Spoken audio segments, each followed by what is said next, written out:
Excuse 1. That's not what other women do. I used to have sharp teeth. No, truly. I was one of those unfortunate children whose baby teeth wouldn't give up the ghost.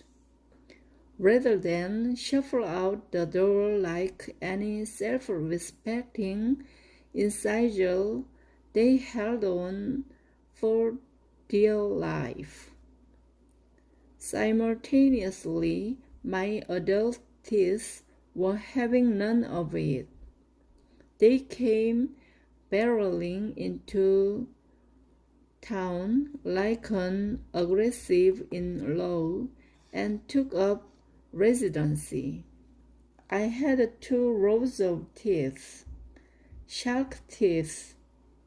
Around this same time, I decided to cut my own bangs with my dad's mustache scissors.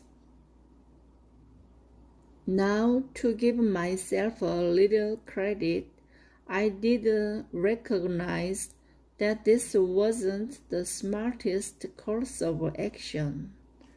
I was and still am a stringent rule follower, and cutting my own hair at age 11 was on par with performing open-heart surgery with mammoth mismatched silverware. Not advisable, but in this instance, the bangs were hanging in my eyes and driving me crazy. As much as I was a rule follower, I was also, and still am, a woman of action. I decided to handle it myself. When my dad discovered the results of my proaction, he attempted to rectify the uneven bang line. Unfortunately, he wasn't any better at barbering than I was, and he has terrible OCD, which means he's a stickler for a straight line.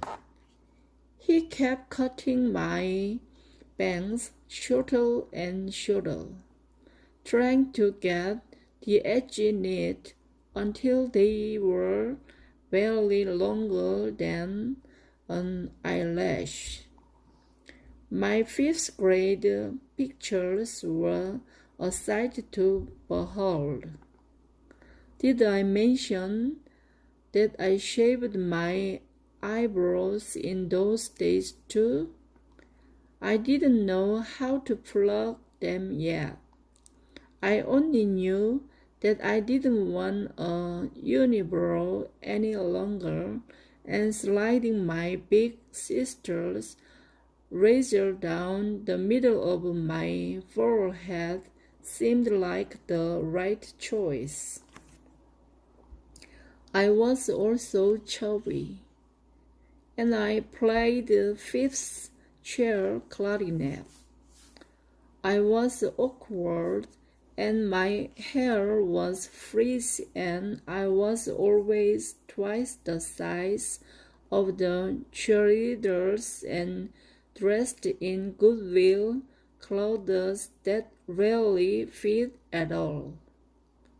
All I wanted in the whole world was to be popular and pretty, and to fit in with everyone else. And I didn't stand a snowball's chance in hell. When you're little, you have no control of the way you look or what you have access to or whether you fit in. with the crowd. But you're absolutely aware of what's missing, what's lacking, what should be there. All you have to do is look in the direction of the people who do seem to fit in, who do seem to have it all figured out, to see your lack. In a perfect world, right about the time you notice your differences, someone older and wiser comes along and teaches you to value your unique and innate wildness. They walk with you and speak truth into your life and maybe show you the best way to keep your hair from looking like that one episode of Friends where Monica visited Barbados. In a perfect world, they'd encourage you to be yourself, while also helping you figure out how to improve in the ways of grow your self-confidence. But most of you didn't grow up in that perfect world. Most of us grow up identifying from a very early age all the things that were wrong with us. We believed we were too fat, too ugly, too awkward to be loved and accepted without making some big changes.